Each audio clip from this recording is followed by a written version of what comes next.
यहापती colony त्यांच्या मनुष्य जनाला अध्यात्म करोनी नमस्कार त्या ब्रह्मचैतन्य सद्गुरुनाथ महाराज की जय जय।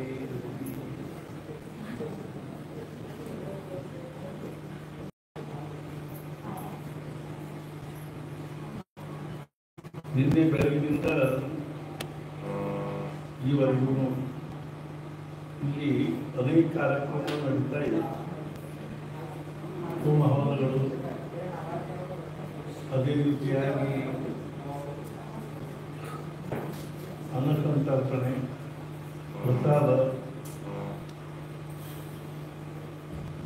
ಮತ್ತು ಉಪಾಸನೆಗಳು, ನಾಮಸ್ಮರಣೆ, ಸತ್ಸಂಗ ಇತ್ಯಾದಿ ಅನೇಕ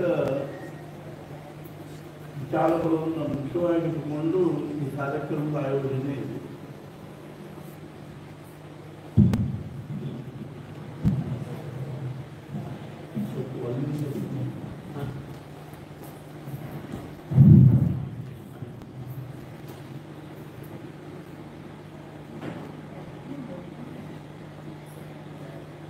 ಇದೇ ರೀತಿ ನಾಳೆಗೂ ಒಂದು ದಿವಸ ಇದೆ. ಈ ಬೆಳಗಿನಿಂದ ಆಗಿರ್ತಕ್ಕಂಥ ಎಲ್ಲ ಕಾರ್ಯಕ್ರಮಗಳಲ್ಲಿ ನೀವೆಲ್ಲರೂ ಭಾಗವಹಿಸಿದ್ರಿ. ಆ ಕಾರ್ಯಕ್ರಮಗಳ ಒಂದು ಆನಂದವನ್ನು ನಾವೆಲ್ಲರೂ ಅನುಭವಿಸಿದ್ವಿ. ಈಗ ಶಂಕಾ ಸಮಾಧಾನ ಸಾಧಕರ ಜೀವನದಲ್ಲಿ ಸಾಧನೆಯ ಮಾರ್ಗದಲ್ಲಿ ಪ್ರಗತಿ ಆಗಬೇಕು ಅಂದರೆ ಎಲ್ಲ ಸಂಶಯ ದೂರ ಆಗಬೇಕಂತೇನಿಲ್ಲ. ಕೆಲಮಟ್ಟಿಗೆ ಯಾವುದು ನಮ್ಮ ಸಾಧನೆಯಲ್ಲಿ ಸ್ವಲ್ಪ ನಮಗೆ ವಿಶೇಷ ಅಡಚಣೆ ಅನ್ನಿಸ್ತದೋ, ಮಾರ್ಗವನ್ನು ಕುಂಠಿತಗೊಳಿಸ್ತಾ ಇದೆ, ಅದರ ಬಗ್ಗೆ ಸಮಾಧಾನ ಆಗಬೇಕು ಮತ್ತು ಮುಂದುವರಿಲಿಕ್ಕೆ ಅನುಕೂಲ ಆಗುತ್ತೆ. ದಾರಿ ಒಳಗೆ ಇರ್ತಕ್ಕಂಥ ಕಲ್ಲು, ಮುಳ್ಳು ಅಥವಾ ಮತ್ತೇನು ಇತ್ಯಾದಿಗಳನ್ನು ದೂರ ಸರಿಸಿ ಮತ್ತು ಮುಂದುವರಿಬೇಕು ಅನ್ನೋ ದೃಷ್ಟಿಯಿಂದ ಈ ಸಾಧಕರ ಜೀವನದಲ್ಲಿ ಜಿಜ್ಞಾಸು, ಮುಮುಕ್ಷು ಸಾಧಕರಿಗೆ ಈ ಶಂಕಾ ಸಮಾಧಾನ ಬಹಳ ಮಹತ್ವದ್ದು. ಅರ್ಥಾತ್ ವಿಶೇಷತಃ ಆಧ್ಯಾತ್ಮಿಕ ಒಂದು ಕ್ಷೇತ್ರದಲ್ಲಿ ನಮ್ಮದು ಅಂಥ ಒಳಗೆ ಪ್ರವೇಶ ಆಗಲಿ, ಮುಂದೆ ಮಾರ್ಗದಲ್ಲಿ ಪ್ರವೃತ್ತಿ ಆಗದೇ ಇರೋದರಿಂದಾಗಿ ಬಹಳಷ್ಟು ಶಂಕಾಗಳು ಸಂಭವ. ಇನ್ನೂ ಆ ಮಾರ್ಗದಲ್ಲಿ ಮುಂದುವರಿದೇ ಇದ್ದಾಗ ಮುಂದುವರೆದಕ್ಕೂ ಸ್ವಲ್ಪ ಆ ವಿಷಯದಲ್ಲಿ ಶಂಕಾ ಬರ್ತದೆ. ಈ ಸಂಶಯಗಳನ್ನು ಅಥವಾ ಶಂಕೆಗಳನ್ನು ನಾವು ನಿವಾರಿಸಿಕೊಂಡಿದ್ರೆ ಮತ್ತೆ ಸ್ವಲ್ಪ ದಾರಿ ಪ್ರಶಸ್ತ ಅನ್ನಿಸ್ತದೆ, ಮತ್ತೊಂದು ಬರ್ತದೆ. ಇದಕ್ಕೆ ಮುಖ್ಯ ಕಾರಣ ಏನು ಅಂದ್ರೆ ನಮ್ಮ ಬುದ್ಧಿಯ ಒಂದು ಅವುಗಳ ವಿಷಯದಲ್ಲಿರ್ತಕ್ಕಂಥ ಒಂದು ಏನು ಅಂದ್ರೆ ಕಲ್ಪನೆ ಇಲ್ಲದೆ ಇರೋದು, ವಿಚಾರ ಇಲ್ಲದೆ ಇರೋದು, ಅವುಗಳ ಬಗ್ಗೆ ಅಭ್ಯಾಸ ಆಗಿಲ್ಲದೆ ಇರೋದು ಅಥವಾ ಸತ್ಸಂಗ ಮಾಡದೇ ಇರೋದು, ಇವ ಮುಖ್ಯವಾಗಿರ್ತಕ್ಕಂತಹ ಕಾರಣ. ಈ ಸತ್ಸಂಗ ಬಹಳ ಮಹತ್ವದ. ಪಾರಮಾರ್ಥಕ್ಕೆ ಮೊದಲು ಸಾಧನ ಸತ್ಸಂಗತಿ. ಬ್ರಹ್ಮಾನಂದ ಮಹಾರಾಜರು ಹೇಳಿದರು, ಸತ್ಸಂಗ ಇಲ್ಲದೆ ಸಾಧನೆ ಮುಂದುವರಿಲಿಕ್ಕೆ ಶಕ್ಯ ಇಲ್ಲ. ಆದ್ದರಿಂದ ಸತ್ಸಂಗದಿಂದಲೇ ಶಂಕಾ ಸಮಾಧಾನ, ಶಂಕರ ನಿವಾರಣೆಯಾಗಿ ಸಮಾಧಾನ ಆಗುತ್ತೆ. ಹೆಂಗೋ ಹಂಗೆ ಏನದ ಅಂದ್ರೆ ಈಗ ಶಂಕಾ ಸಮಾಧಾನ 4 ವಿಚಾರಗಳನ್ನು ಕೇಳಿದ್ವಿ ಅಂದ್ರೆ ಮನಸ್ಸಿಗೆ ಎಷ್ಟು ಸಮಾಧಾನ ಆಗುತ್ತೆ. ಈ ಒಂದು ಪ್ರಶ್ನೆ ಏನು ಬಂದಿದೆ ಅಂದರೆ, नामस्मरण प्रगति होण्यास सत्संग वरचेवर घडत नाही, काय करावे. ढाळ सरळ धरून आपण घडून घ्यावे. ते घरी बसल्या कसे घडणार? जिथे सत्संग चालले असेल तिथे आपण जायला पाहिजे. महाराज म्हणाले, एकदा काय झालं की महाराज म्हणजे आता तात्यासाहेब पेटीवर देवायला बसलेले असताना बेलसरे बाबा त्याला विचारले, महाराज तुकाराम महाराजांच्या गाथामध्ये सत्संगाचं त्यांनी केवढे महात्म्य सांगितलेले आहे, पण ते सत्संगासाठी कुठे गेलेच नाही, मग कसे काय?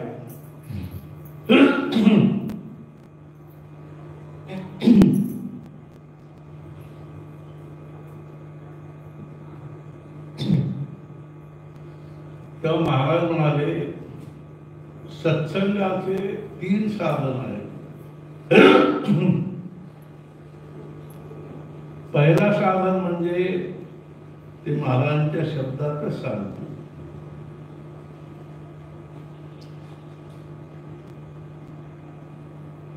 फक्त सत्पुरुषांच्या सहवासात पडून राहिल्याने सुद्धा मोक्ष लाभ होतो, हे महाराजांचे शब्द. सत्पुरुषांच्या सहवासात पडून राहिलो तरी मोक्ष लाभ होतो.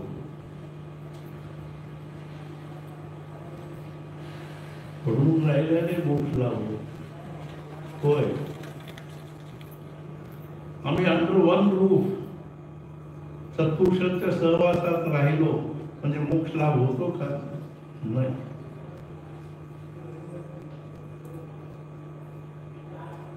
ते काय म्हणतात, त्यांचा ध्येय काय आहे, त्यांचे साधन काय आहे, त्यांचे विचार काय आहे, त्यांचे तत्वज्ञान काय आहे, ते त्यांच्या जीवनाच्या पावलोपावली ते शिकवित असतात. तिकडे जर लक्ष दिले तर सत्संगाचं, सत्पुरुषांच्या सहवासात पडून राहिल्याचा फायदा. फक्त पडून राहिल्याने म्हणजे त्यांच्याकडे लक्ष न देता, त्यांनी सांगितलेले न ऐकता, त्यांची ते काहीतरी करायला सांगितले ते न करता परत त्यांनाच म्हणजे डोकं फिरवणे हे काय सत्संग नाही. उदाहरण सांगतो, रामकृष्ण परमहंसांचे जवळ हृदय म्हणून होता, त्यांचा भाता पुष्कळ दिवस होता, पण तो इतका त्रास द्यायचा, अक्षरशः ते देवी समोर बसून रडत असत, या हृदयासाठी मला खूप त्रास कंटाळा. हे काय सत्संग आहे?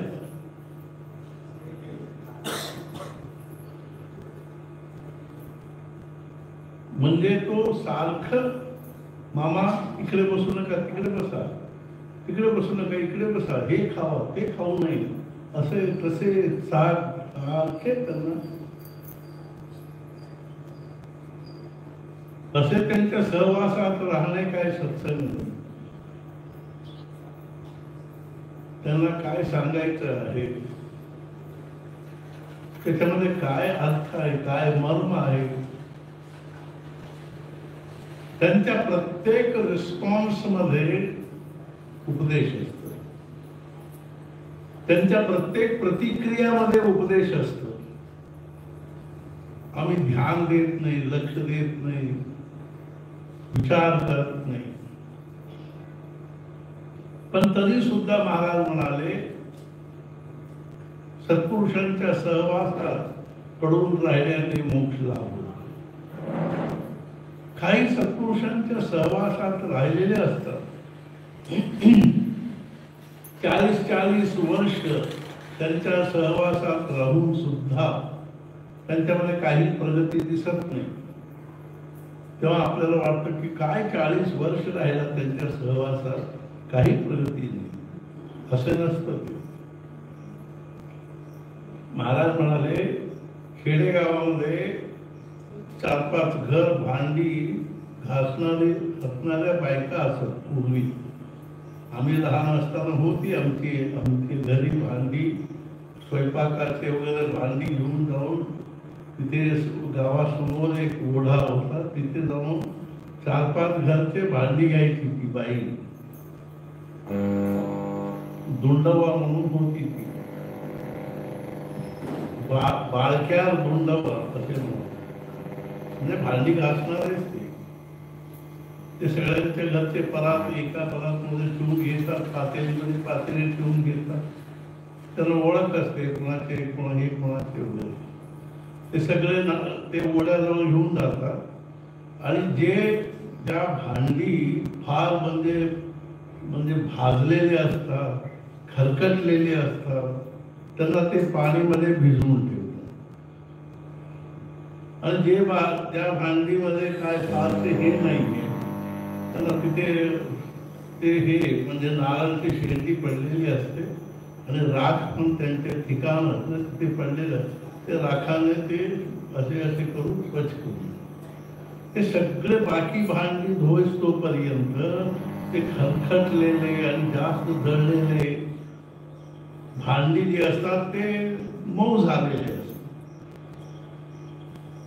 म्हणजे ते त्याच्या पाण्याने हे होऊन झालेले असतात. मग त्यांनी घेऊन एक हात फिरवले की स्वच्छ होऊन जातात. तसे महाराज म्हणाले मी 40-40 वर्ष त्यांना पाण्यात बुडवून ठेवलेले आहे. कशाच्या पाण्यामध्ये? कुठल्या पाण्यामध्ये? सत्संगाच्या पाण्यामध्ये भिजवून ठेवलेले. जेव्हा ते अगदी म्हणजे हे होऊन जातं तेव्हा एक हात फिरवले की स्वच्छ होऊन जातात. मग 40 वर्ष आपण गप्प राहायला पाहिजे का नको? तेवढे पेशन्स असेल तर भांडी स्वच्छ.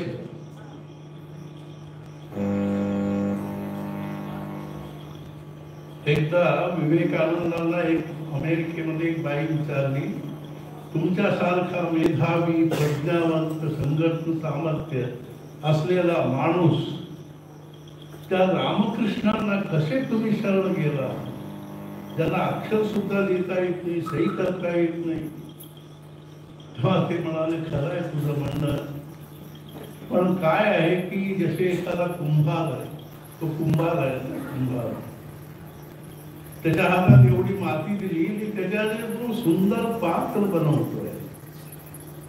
कुशल कुंभार असेल तर सुंदर पात्र बनवतो. तसे जो आपले मन रामकृष्णांचे जवळ देईल ते त्याच्या मनाला दिव्य मन करून टाकते. Mind to super mind. महाराजांचे ब्रह्मानंद महाराज षटशास्त्र विद्वान आणि महाराज शाळेला सुद्धा गेले. तिथं महाराजांनाच विचारलं, महाराज तुम्ही ते ब्रह्मानंद महाराज एवढे षटशास्त्र शिकलेले, नैष्ठिक ब्रह्मचारी आणि म्हणजे समाजापासून विरक्त असलेले आणि कामकांचनाचा स्पर्श नाही, आणि तुम्ही त्या सगळ्या गोष्टी विरुद्ध, एक नाही 2 बायको आणि सारख्या बायकांच्या मध्ये बसून गप्पा मारत असतात प्रापंचिक गोष्टी. असे असून तुम्ही गुरु कसे आणि ते शिष्य कसे? तेव्हा महाराज म्हणाले ते कसं आहे की ब्रह्मानंद महाराज तो आपल्याला जेवढा विसरला त्याच्यापेक्षा मी महाराज जास्त विसरलेलो आहे, म्हणून मी गुरु झालो तो शिष्य. बरं, आपल्याला आपण विसरण्यामध्येच परमार्थ आहे. मी अमुक आहे, मी अमुक आहे, मी असा, ते काय खरं नाही. असू दे, पण सत्संगाचे काय करायचे?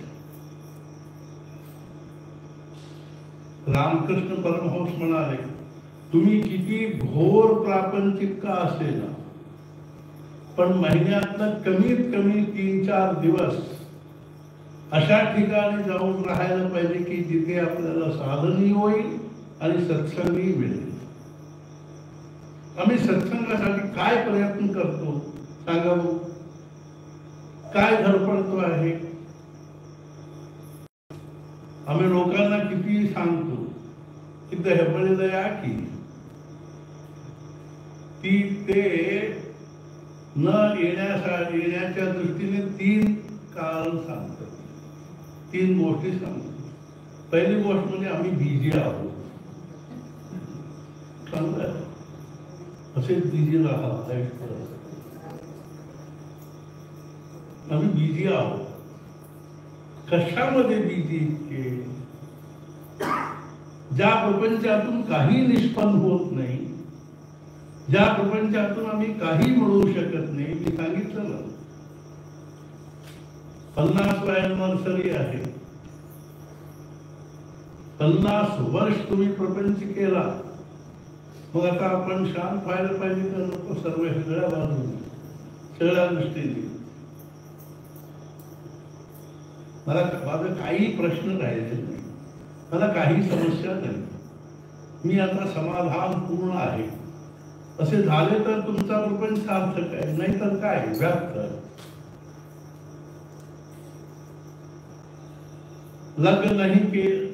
लग्न केला नाही असेच राहिला एखादा आमच्यासारखे, आणि या जन्मी जर आम्ही भगवंताचे दर्शन नाही करू शकलो तर आमचे असेच राहिलेले व्यर्थ आहे. प्रपंच केला, लग्न करून घेतला, प्रपंच केला, पण परत या जन्मी जर तुम्ही भगवंताचे दर्शन नाही करून घेऊ शकला, तुमचा प्रपंच केलेला असे राहिला तरी भगवंताचे दर्शन व्हायचे, तसे राहिला तरी भगवंताचे दर्शन व्हायचे, म्हणजे सार्थक. असू दे. महाराज काय म्हणाले, सत्संगाचे 3 प्रकार आहेत. सत्पुरुषांच्या घरी पडून राहिल्याने किंवा सत्पुरुषांचं जिथे काय उपदेश चाललेला असतो, सत्संग चाललेला असतो, आम्ही 100 म्हणजे काम बाजूला ठेवून आम्ही तिथे जायला पाहिजे.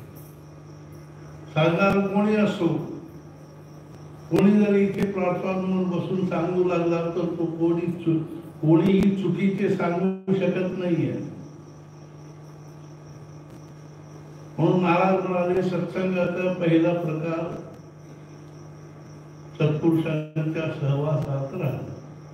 आम्हाला लहानपणापासून ती वेळ आहे. लहानपणी आमच्या गावी एक श्रीपाद शास्त्री म्हणून येत होते कीर्तनकार. आम्ही 24 तास त्यांच्या बरोबरच राहत असतो. फक्त सत्संगासाठी मी 1968 पासून 80 पर्यंत 10,000 मैल पायी प्रवास केलेला आहे. फक्त सत्संग. एक सत्पुरुष म्हणाले, 1000 किताबों से जो नहीं मिलता है वो साधु के सहवास से मिलता है. काय आवड आहे आम्हाला सांगा बघू? सत्संगाचे, साधू संतांच्या सहवासाचे. त्यासाठी आम्ही काय त्याग करायला तयार आहोत. म्हणून म्हणतात बिझी आहोत. ठीक आहे. आणखी कोणी म्हणतात, अहो आम्ही महाराज बोलून घेतले तेव्हा येऊ. वा, काय म्हणजे यांना महाराज बोलून घ्यायला पाहिजे. या बुवा, तुमची भेट पुष्कळ दिवस झाली, तुमची भेट नाही, मला भेटावं वाटतं. या या, काय पत्र लिहायला पाहिजे का? काय टेलिग्राम द्यायला पाहिजे? स्टार्ट इमिडिएटली फोन करायला पाहिजे का? महाराज बोलून घ्यायचं म्हणजे काय करताय? ते कशाला बोलून घेतात आम्हाला? आमच्या वेळा काय त्यांचं नडतं का? आम्ही जायला पाहिजे. महाराज बोलून घेतील तेव्हा येऊ. हे ठीक असू द्या. आणखी कोणी कोणी म्हणतात, आम्ही हुबळीला माझ्या बायकोच्या भावाच्या बहिणीचा मुलाचं लग्न बाहेर, किती लांबचं बघा.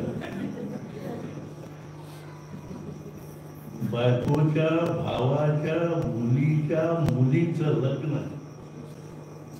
आम्ही त्या लग्नाला येऊ तेव्हा आम्ही हेबळेला येऊन जातो. ऑन दी वे परमात्मा म्हणतात, काहीही महत्व नाही.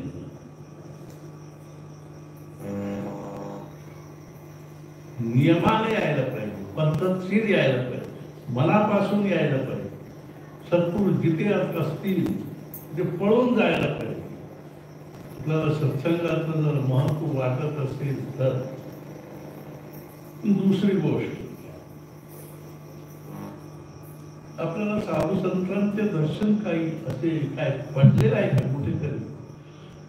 फार कठीण आहे. बिनु हरी कृपा मिलही नाही संता. भगवंताच्या कृपेशिवाय साधू संत भेटत नाही.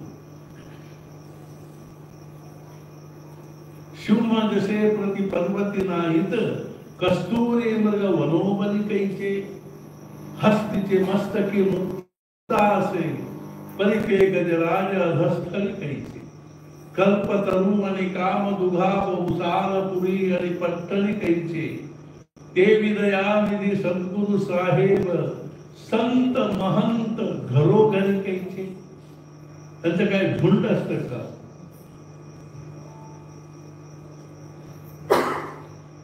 सत्पुरुष भेटणे इतकं कठीण आहे. एखाद वेळेस देव भेटे पण साधू संत भेटणे कठीण. हे जर आपल्याला मनासारखे घडत नसेल तर दुसरे प्रकार, तुम्ही त्यांचं चरित्र, त्यांचे ग्रंथ वाचा. एकनाथी भागवत वाचा, ज्ञानेश्वरी वाचा, दासबोध वाचा.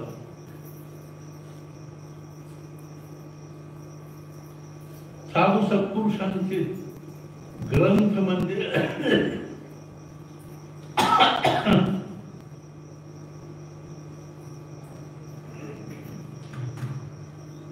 त्याच्यामध्ये ते स्वतः, म्हणजे त्यात ते स्वतः बसलेले असतात.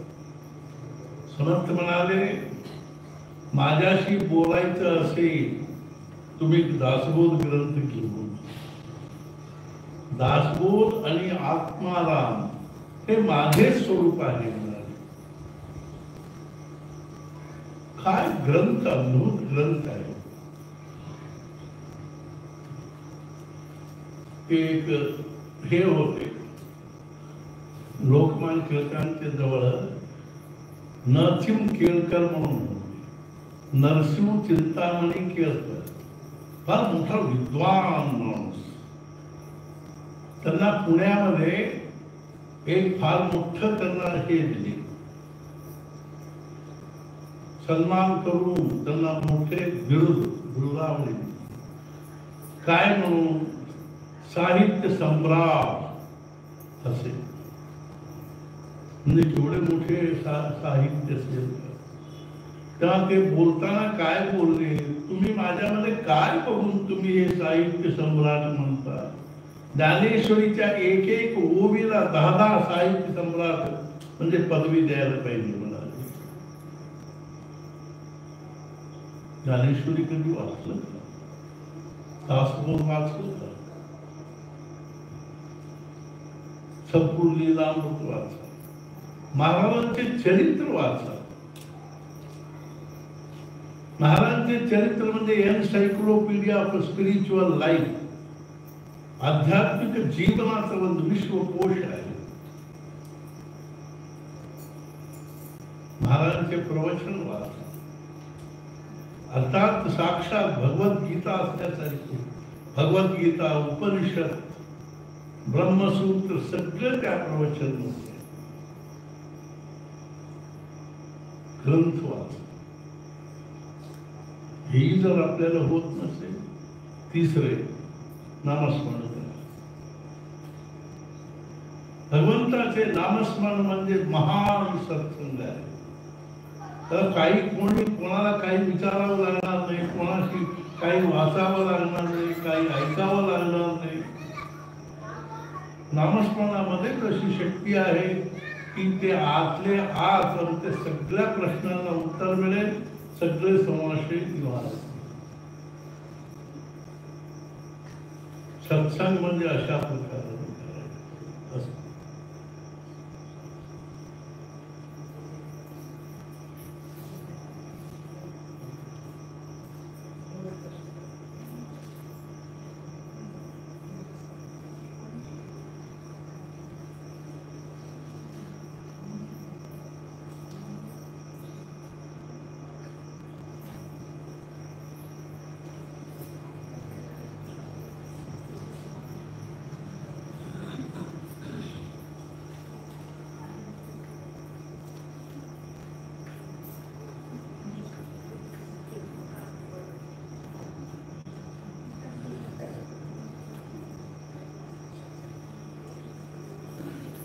तर दुसरा प्रश्न आहे, पुण्यसंचय म्हणजे काय?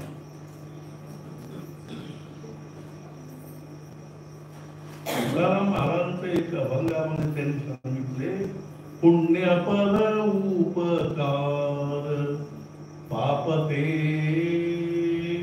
परपीडा.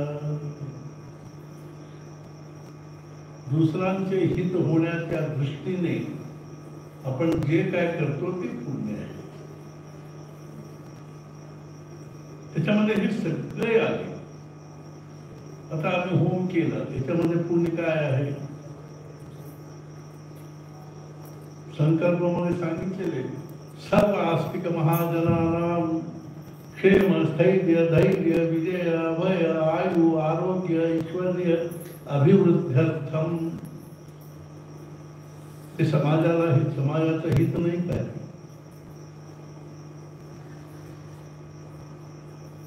याला सर्व आस्तिक जनानां, सगळे आस्तिक लोक आहेत. म्हणजे नास्तिक लोकांना संकल्पामध्ये ते नास्तिक लोक सुद्धा का घेतले? त्यांना त्याच्यामध्ये हे नाही, श्रद्धा नाही, भाव नाही, निष्ठा नाही. त्यामुळे त्यांचे नाव घेण्यात काय अर्थ नाही. जे आस्तिक आहे, आणि आस्तिक म्हणजे काय आणि नास्तिक म्हणजे काय, 5 गोष्टी अशा आहेत की ते जर आपण मानलं, स्वीकार केले आणि त्याच्याविषयी आपण श्रद्धा बाळगली तर तुला आस्तिक आहे. अस्ति ईश्वर, हा भगवंत आहे. अस्ति वेद प्रामाण्यम, वेदांना प्रामाण्य आहे, प्रमाण आहे. अस्ति नाको नरकस्य, स्वर्ग आणि मोक्ष आहे. अस्ति पाप पुण्यांच, स्वर्ग नरक आहे, पाप पुण्य आहे. वाईट केल्याने पाप निर्माण होतो, चांगले केल्याने पुण्य निर्माण. अस्ति पुनर्जन्म, असे जो म्हणतो आहे आहे तो आस्तिक आहे. नास्ति ईश्वर, हा देव नाही, ईश्वर नाही. नास्ति वेद प्रामाण्य, त्या सगळ्या गोष्टीला जो नास्ति, नाही नाही नाही म्हणतो तो नास्तिक आहे. त्याला आमची भूक नाही, आमच्या विचारांची भूक नाही करणार. नास्तिकांना आमच्या विचारांची भूक नाही आहे. ते म्हणतात नको तुमचे उपदेश. आणि नको म्हणणाऱ्यांना कशाला आम्ही सांगायचं?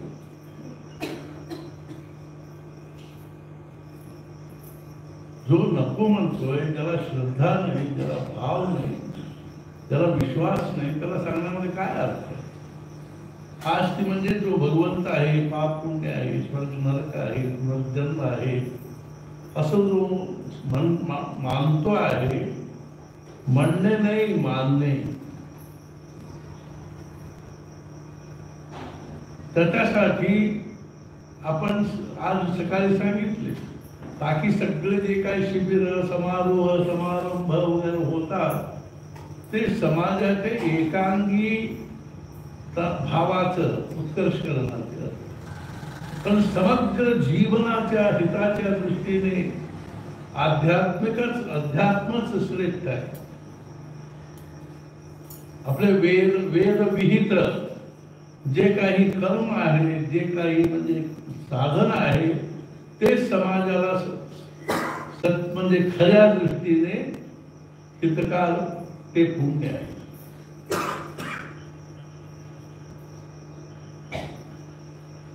आम्ही धारवाडमध्ये एकदा 13 कोटीचे सांगता केली, 13x13. तेव्हा आम्हाला याच्यामध्ये नरेंद्रमध्ये एक मोठा गणपती मिळाला. ते पण घेऊन आलेले होते त्या मूर्तीला. मला वाटलं की आपण लक्ष मोदक हवन करू, केलं तिथे. तेव्हा प्रेस कॉन्फरन्स बोलवलेलं. तेव्हा प्रेसवाले मला प्रश्न विचारले की तुम्ही लक्ष मोदक त्या अग्नीमध्ये घालून काय उपयोग आहे तुम्हाला, लोकांना काय उपयोग आहे, समाजाला काय उपयोग आहे. तेव्हा मी म्हटलं तुम्ही म्हणता ते बरोबर आहे, पण काय आहे की कुठल्याही सब्जेक्टचा विषयाचा आपण विचार करत असताना, चर्चा करत असताना त्याच्यामध्ये दुसरा सब्जेक्ट आणू नये. केमिस्ट्री म्हणजे केमिस्ट्री, फिजिक्स म्हणजे फिजिक्स, असे आपल्याला इथे आध्यात्मिक दृष्टीने विचार करायचा आहे की तुमच्या करायचा आहे, वैज्ञानिक दृष्टीने नव्हे. आम्ही याच्यामध्ये वैज्ञानिक दृष्टी घेत नाहीये. सगळ्या गोष्टी तुम्ही टेस्ट ट्यूब मध्ये दाखवा म्हणतात तर कसे दाखवते. मी त्यांना म्हटलं 2 शब्द आहेत, एक अतींद्रिय, एक इंद्रियातीत. असे इंद्रियातीत म्हणजे इंद्रियांच्या सामर्थ्याच्या पलीकडे असलेले काही नक्षत्र आम्हाला डोळ्याने दिसत नाही, ते आम्ही दुर्बीणने पाहतो, दूरदर्शक यंत्र. काही वस्तू आमच्या डोळ्यांना दिसत नाही, इतके बारीक असतात. अमिबा, पॅरमेसियम, एकाणू जीव म्हणतात. ते बघण्यासाठी सूक्ष्मदर्शक यंत्र. हे इंद्रियाचे पलीकडे असलेले, इंद्रियातीत.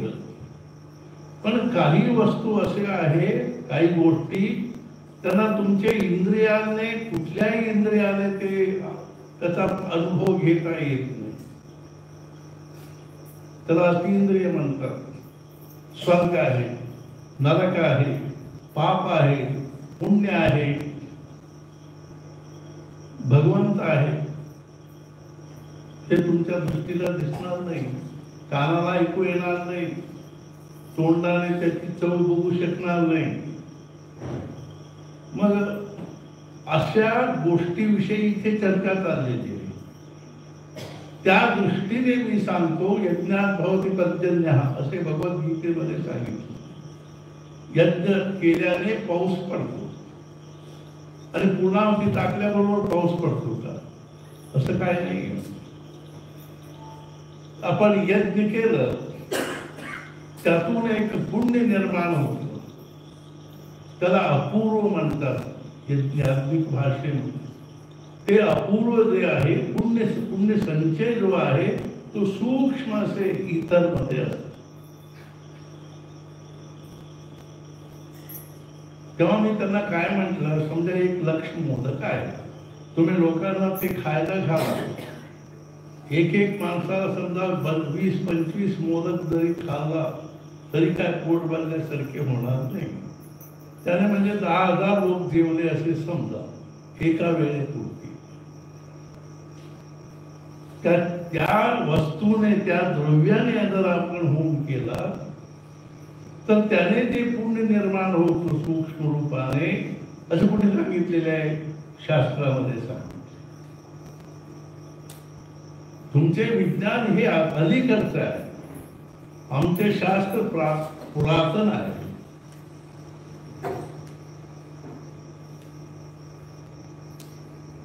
आणि त्याने एक अपूर्व असे पुण्य निर्माण होतो.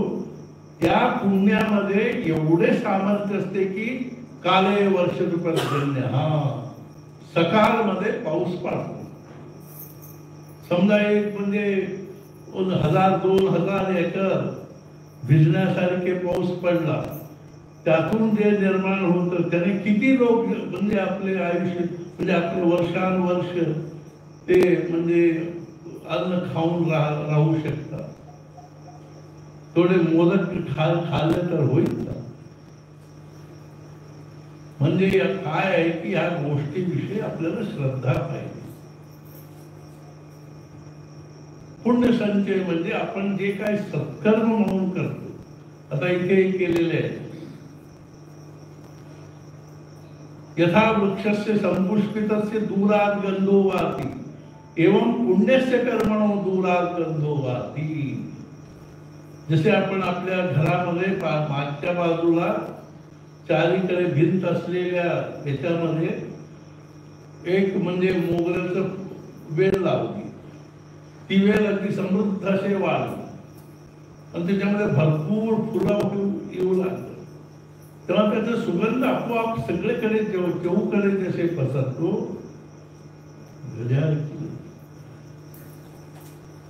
चहूकडे जसे पसरतो, तसे इथे आपण होम केलेले पुण्य, त्याचा सुगंध, पुण्याचा सुगंध जो आहे समस्त बेळगाव नाही. महाराज म्हणाले तुम्ही एक नाम घेतले तर त्या आकाश गंगेवर त्याचा आघात होतो म्हणाले. महाराजांचा शब्द आहे, तुम्ही घेतलेले एक एक नामाचे आघात त्या आकाश गंगेवर होतो. तसे तुम्ही इथे केलेले हवन हो यज्ञाचं जो पुण्य आहे तो असे तो हिमाचल. म्हणूनच आम्ही असे तो हिमाचल सर्व आस्तिक महाजनानां लोकांना असे अकल्पित अज्ञात असे काय होतं की त्यांना समाधान काय हो, सकाळपासून मन किती समाधान आहे याचं कारण यज्ञ. त्यातून निर्माण होणारा जो म्हणजे हे आहे, समाधान आहे, तृप्ती आहे, शांती आहे, त्याचे नाव पुण्य आहे. त्या पुण्य संचयाचं अनेक साधन शास्त्रामध्ये अन्नदान करत. महाराज म्हणाले अन्नदानाला केवढं महत्व आहे. एकदा महाराज कागवाडला गेले असताना तिथे एक शेरजी होता, त्याचे म्हणजे कापडाचं म्हणजे हे गिरणी.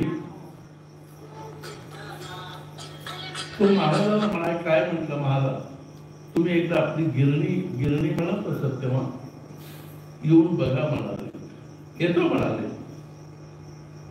तर महाराज काय म्हणले, तुम्ही भरपूर अन्नदान करा म्हणजे मी येतो म्हणाले.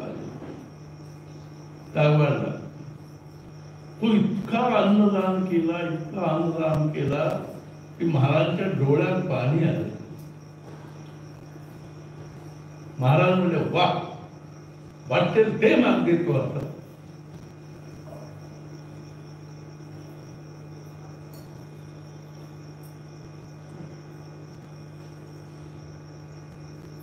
तेव्हा तू म्हटलं महाराज हे सगळे आहे पण संतान नाही.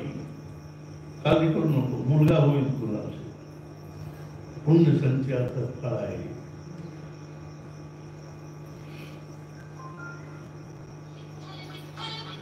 अन्नदान हे सर्वात महत्वाचं पुण्याचं हे आहे. उत्तर भारत म्हणतात अन्नदाता सुखी भव, अन्नदाता सुखी. जेवलेली माणसं म्हणतात, किती माणसांचे आपल्याला आशीर्वाद होते. अन्नदाता सुखी भव.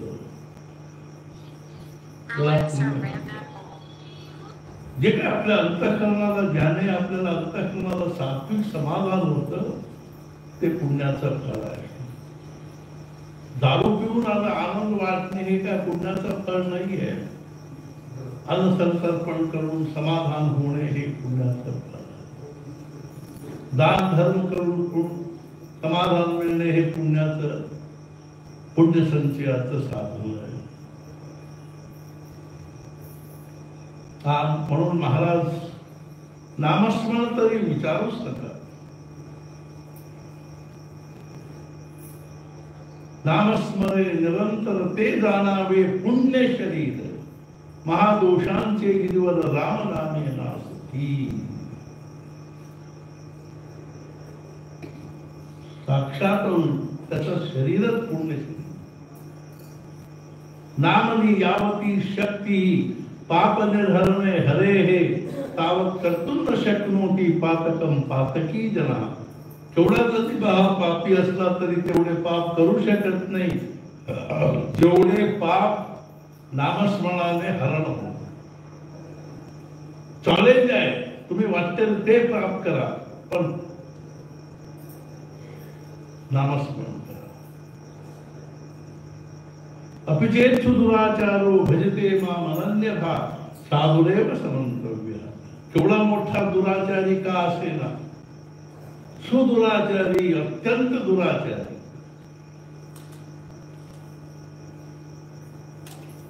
अपिचेत सुदुराचारो भजते माम अनन्यथा. मला अनन्य शरण येऊन तो नामस्मरण करू लागला, साधुरेव समंतव्य. तो सज्जन झाला, साधू झाला. महाराजांना विचारले, महाराज हातात माळ घेतली की साधू झाला काय? झालाच. महाराज म्हणाले, तुम्ही आज घेतलेले एक माळ नाम तुम्हाला मागे सोडणार नाही, तो तुमच्या मागे लागणारच. तुम्ही एक ना एक दिवस 2 माळ घेणार. महाराज उदाहरण सांगितले, आपण एक गिरणी वगैरे किंवा काहीतरी खेळ बघायला गेलो, ते पुष्कळसे असे बेल्ट असतात ना, कुठल्या तरी एखाद्या बेल्ट मध्ये आमची लुंगी अडकली की ओढून घेतो. तसे नाम तोंडात येऊ लागला की तुम्हाला ओढून घेईल. ते तोंडावाटी नाम येणे म्हणजे पुण्य, भगवंताचे स्मरण म्हणजे पुण्य आणि विस्मरण म्हणजे पाप. हरिमुखे म्हणा पुण्याची गणना कोण कर. ज्ञानेश्वर महाराज म्हणतात, पुण्याचे कोण हिसाब करू शकतोय, एवढे पुण्य निर्माण. आम्ही बहुत जन्मी सुकृत केले, सुकृत म्हणजे पुण्य, बहुत जन्मी सुकृत केले म्हणून विठ्ठली आवडले.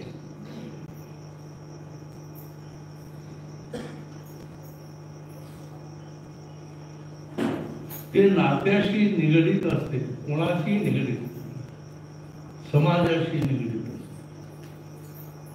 आमचे शोकांतिक आहे म्हणजे हे आहे, मनाची दुर्बलता आहे की दिवाळीमध्ये नातवंडांना बोलवायचं, जावायला बोलवा, जेवायला. म्हणजे बाहेरच्या लोकांना बोलवायचं नाही, आपल्या नात्यातलीच माणसं हे करायला पाहिजे. नात्याशी गोत्याशी ते संबंधित नाहीये. मागच्या जन्म, वर्तमान काळ त्याच्याशी त्याचा खूप खूप संबंध आहे. मागच्या जन्मी केलेले पापाचे फळ आम्ही दुःख रूपाने भोगीत आहोत. मागच्या जन्मी पुण्याचे फळ आम्ही सुख रूपाने भोगीत आहोत. जे काय दुःख वाटतं ते पापाचे फळ, जे काय सुख वाटतं ते पुण्याचे फळ. परत या जन्मी आपण पाप कर्म केले ते परत दुःख.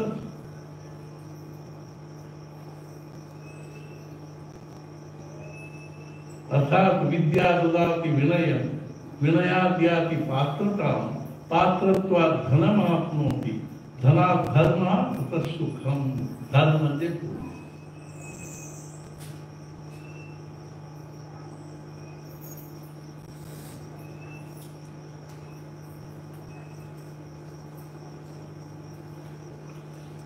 आपण आपले जन्म, या जन्मी आपण खूप पुण्यकर्म केले तर मागच्या जन्मीचे पाप सगळे म्हणजे हतबल होऊन जातात. कसे? पाप नष्ट होत नाहीये, हतबल होतात. सूर्योदय झाले की जसे नक्षत्र हतबल होऊन जातात तसे पुण्य निर्माण होऊ लागले की पाप सगळे हतबल, त्यांचं काही चालत नाही, पुण्याचेच कार्य करू असू दे. अशा प्रकारे पुण्य आणि पाप हे दोन्ही मनुष्य जीवनातले फार मोठं एक घटक आहे. प्राण्यांमध्ये पुण्य किंवा पाप करण्याची योजना किंवा व्यवस्था नाही आहे. वाघ जरी कोणाला मारला त्याला पाप लागत नाही. त्याला मी म्हणून म्हणजे मी भाव नाही नसल्यामुळे, मीपणाचा भाव नसल्यामुळे त्यांच्याकडून पाप घडत नाही. मीपणाचा भाव जिथे आहे तिथे पाप आहे. प्राण्यांमध्ये मीपणाचा भाव नाही. त्या प्राण्याचं नैसर्गिक गुणही तसे आहे, त्याला काय पाप लागत नाही. आणि देवलोकामध्ये सुद्धा पाप आणि पुण्य संचय करण्याचे वाव नाहीये. पुण्य फल भोगण्यासाठीच आहे, पुण्य पाप भोगण्यासाठी.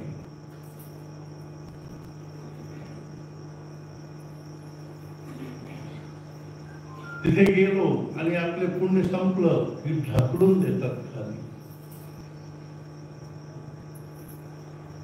क्षीणे पुण्ये मर्त्यलोकम विशन्ति. तिथे पुण्य क्षीण झाले की आमचे डिपॉझिट संपलं, मग हकलून चला परत पुण्य संचय करून गेला असू दे.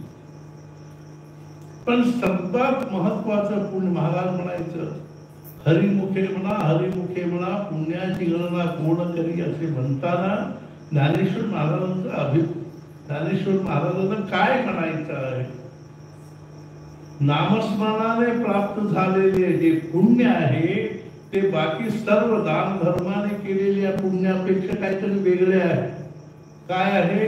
या पुण्याचा फळाने आम्ही भगवंताकडे वळतो, भगवंताकडे जातो आणि भगवंत विषयी आपल्याला आवड निर्माण होते, प्रेम निर्माण होतो, नामस्मरण करू लागतो. ज्या पुण्याने हे सगळं घडतं ते महान पुण्य आहे.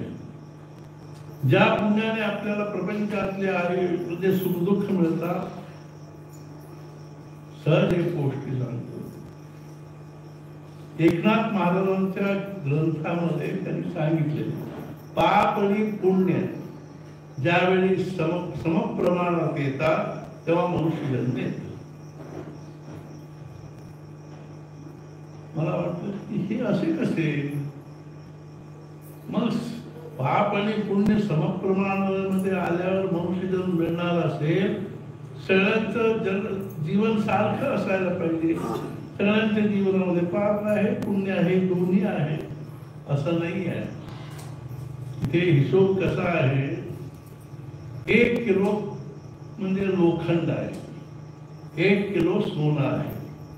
किलोच्या दृष्टीने दोन्ही एकच आहे, पण महत्वाच्या दृष्टीने 1 किलो सोन्याला किती महत्व आहे, 1 किलो लोखंडाला काय महत्व. अशा 1-1 किलो पुण्य पाप जरी असले मनुष्यजन्म प्राप्त होण्याच्या दृष्टीने, पण सुख दुःख त्या पुण्याचे जे काय म्हणजे हे आहे, म्हणजे त्याचं काय जे मौल्य आहे त्याला अनुसरून सुख, पापाचं जे मौल्य आहे त्याला अनुसरून दुःख सगळ्यांना होतं. त्याला उदाहरण सांगितलं तर आमच्या आश्रम मध्ये गडी लोक कामाला येतात. त्यांचे कसं आहे, त्यांच्या पुण्याचे फळाने त्यांना महाराजांचं सानिध्य मिळतो, प्रसाद मिळतो, त्या महाराजांची सेवा करतो, ते त्यांच्या पुण्याचं फळ. आणि पापाचं फळ ते घरी भोगतात. तिथून गेले की घरामध्ये त्यांना भाकरी असतात आणि 2-3 भाकरी असे हातात घेऊन त्याच्यामध्ये वांग्याची थोडीशी भाजी घालतात आणि कट्यावर बसून जेवण करतात. आणि एक घास खायचं, एक त्या वांग्याच्या भाजीमध्ये एक तुकड्यामध्ये थोडंसं खाऊन परत तिकडे. आमच्या ताटामध्ये किती प्रकार असतात.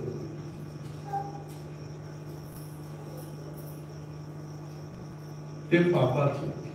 त्यांच्या घरामध्ये काय असतं, खात्यावर झोपतात, तरटवर झोपतात, कपडे फाटलेले असतात, दिवसभर श्रम करतात, पण काय भाग्य त्यांचं.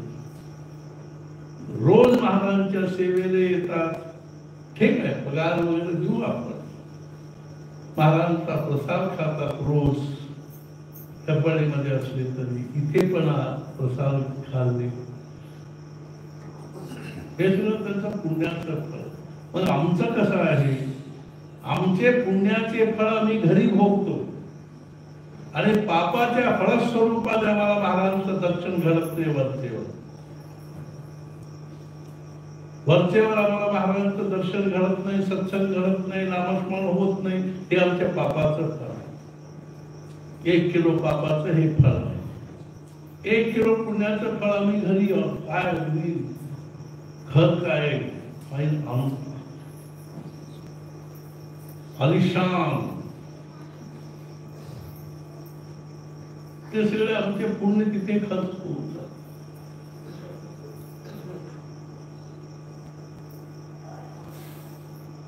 सत्संग घडणे हे पुण्याचं फळ, नामस्मरण होणे हे पुण्याचं फळ आहे, सद्गुरूंचे दर्शन घडणे हे पुण्याचं फळ आहे. आम्हाला तो योग नाहीये. घरी आयुष्यामध्ये ते आपले पुण्य, जन्मोजन्मी संपादलेले पुण्य तिथे घरी खर्च होत असू. ही शोकांतिका आहे. विचार करायला पाहिजे. आम्ही पुण्याचं फळच तिकडे लावू. आमच्या प्रारब्धामध्ये जे काय ते आम्ही घरी भोगू, पापाचं फळ आम्ही घरी भोगू, पण पुण्याचे फळाने आम्हाला सद्गुरूंचा सहवास, सत्संग, नामस्मरण घडू दे असं वाचायला पाहिजे. पण आपल्याला तिकडे लक्ष नाही. आपण परत सगळे पुण्य इकडे लावतोय. प्रपंचामध्ये सर्व व्यर्थम मला समय, शेवटी सगळे व्यर्थ.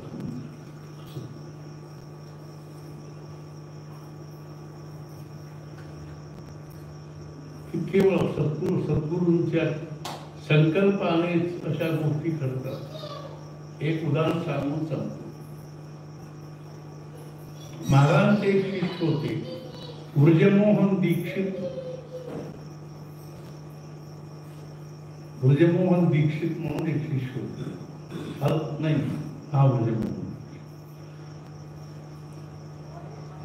ते महाराजांना काय म्हणाले, महाराज निर्गुण निराकार परमात्मा या विश्वामध्ये कसे वावरतोय. महाराज म्हणाले, तुम्ही काय करता. ते म्हणाले, मी सिनेमातल्या गोष्टी लिहितो आहे, कथा. मग काय करता. ते डायरेक्टरना, प्रोड्युसरना देतोय. ते प्रोड्युसर ते डायरेक्टरला देतात. तो डायरेक्टरला जर पसंत आला मग शूटिंग सुरू, सिनेमा तयार होतो. आम्ही बघायला बसलो. बघण्याच्यामध्ये 2 प्रकार आहेत. काही लोक म्हणजे पुष्कळसे लोक फक्त गोष्टी बघत जातात. तो असा केला, ती असे केली, तो असा झाला, हा असा झाला. पण काही लोक असे असतात की ते डायरेक्शन बघतात. त्या सिनेमामध्ये काय अप्रतिम डायरेक्शन आहे असे. मला विचारले, तुम्हाला तो डायरेक्टर पडद्यामध्ये दिसतो का. नाही दिसतो. मग कसे म्हटलं की हे सगळे डायरेक्शन चांगलं आहे, वाईट आहे. कुठलाही सिनेमा तयार झाल्यावर त्याच्या मागे एक डायरेक्टर असायलाच पाहिजे. तो डायरेक्टर सांगतो चोराला सिनेमामध्ये, तू असे पळून जा आणि ताबडतोब डावीकडे वळ. आणि 2 पोलिसांना सांगतो, तुम्ही त्या ह्याच्यापर्यंत क्रॉस पर्यंत जावा, तुम्ही उजवीकडे वळा, पळा. तेव्हा आम्ही बघणारे काम बरेच थोडक्यात चुकला होता. अरे डायरेक्टरच असे सांगितलेले आहे, थोडक्यात चुकण्याचा प्रश्न कुठे येतो. डायरेक्टर आपल्याला पडद्यावर दिसत नाहीये. जे पुढे डायरेक्टर दिसतात का तुम्हाला. महाराज डायरेक्टर दिसत नाही, पण त्या डायरेक्टरच्या डायरेक्शन प्रकारच ते सिनेमा चाललेले आहे की नाही, असे महाराजांचं डायरेक्शन होतं.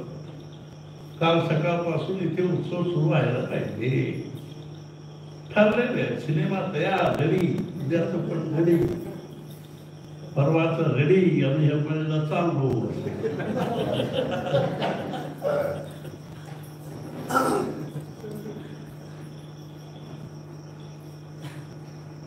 पण याच्यामध्ये असे असताना आमच्या गावी आम्ही लहानपणी सिनेमा, आमचे वडील फार सिनेमा बघायला सोडतच नव्हते, पण ते झोपल्यावर हळूच आमच्या आईला सांगून आम्ही पळून जायचं. आई दार पुढे करून घ्यायची आणि आम्ही आल्यावर दार उघडून आम्ही झोपायचं. सकाळी उठल्यावर सिनेमाला गेला होता की कळलं आम्हाला. किती वेळ सांगितलं तुम्हाला सारखं सिनेमा बघून. तेव्हा ते महाभारत रामायणातल्या गोष्टी, माया बजार, चंद्रसेन वगैरे वगैरे असायचे. तेव्हा हे असतात ना, म्हणजे शेतकरी लोक त्या यायला येऊन बसलेले असायचे. त्या दोघांमध्ये जर समजा कुस्ती वगैरे चालले, ते आपले रुमाल काढून फेकून मार त्याला बसल्या बसल्या. अरे काय होणार ते आपल्याला हे सिनेमा वाटत नाही म्हणून हे सगळे दुःख आहे. हे सगळे सिनेमा आहे, पूर्वी डायरेक्शन केलेला आहे. डायरेक्टर म्हणजे सिनेमा रेडी आहे, प्रोजेक्टरनं चालवलेले आहे, फिल्म बटन दाबलेला आहे, सिनेमा चाललेला आहे. आमची परिस्थिती काय आहे म्हणजे त्या पडद्यावर सिनेमामध्ये एखाद्या घराला आग लागली तर आम्ही बाहेरून पाणी फेकून काय भिजणार आहे का? ते मग काय करायला पाहिजे? तुम्ही त्या प्रोजेक्टरवर जो ऑपरेटर बसलेला आहे त्याला सांगायला पाहिजे, बाबा ते दृश्य कॅन्सल कर, कमी कर. त्याला जर वाटलं ठीक आहे तुमच्या म्हणण्याप्रमाणे आम्ही कमी करतो म्हणून तो फिल्म कट करणार, परत लावणार, ते दृश्य गेले. तसे आम्ही त्याला शोधून जायला पाहिजे. डायरेक्टरला आमच्या प्रपंचामध्ये असा एक घटना आहे, तुम्ही त्याचं थोडंसं कट करा आणि लावा. त्याने जर कबूल केले ना ते गेले दृश्य, नाही तर नाही. असू दे सारखे कटकार म्हणजे एकदा करेल, दोनदा करेल, सारखे जाऊन हे एक कट करा, हे एक कट करा. चांगलं येऊ दे, गप्प बसा आणि बघा जावा घेऊन. असू दे. या विश्वामध्ये घडणाऱ्या प्रत्येक घटनेच्या मागे त्याचा हात आहे. त्याच्याबद्दल आपल्याला खरे प्रेम असेल तर आम्ही त्याच्या हाताला स्वीकार करायला पाहिजे, त्याच्या डायरेक्शनला स्वीकार करायला पाहिजे. आणि त्याच्या हातामध्ये आणि डायरेक्शन मध्ये आपले अहित नाहीये, अकल्याण नाहीये.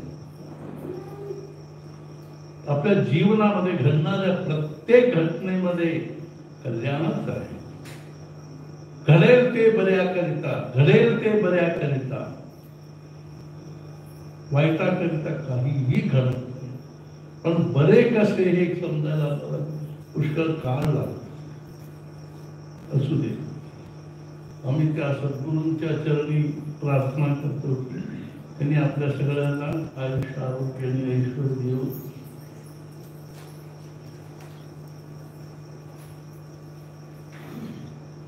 या प्रपंचामध्ये समस्या भरलेल्या आहेत,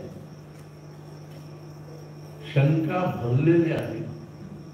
सगळे काय आपण निवारण करू शकत नाही. त्याला एकच उपाय आहे, तुम्ही प्रयत्न करून, पराकाष्ठेचा प्रयत्न करून सत्संग करायला पाहिजे आणि पराकाष्ठेचा प्रयत्न करून नामस्मरण करायला.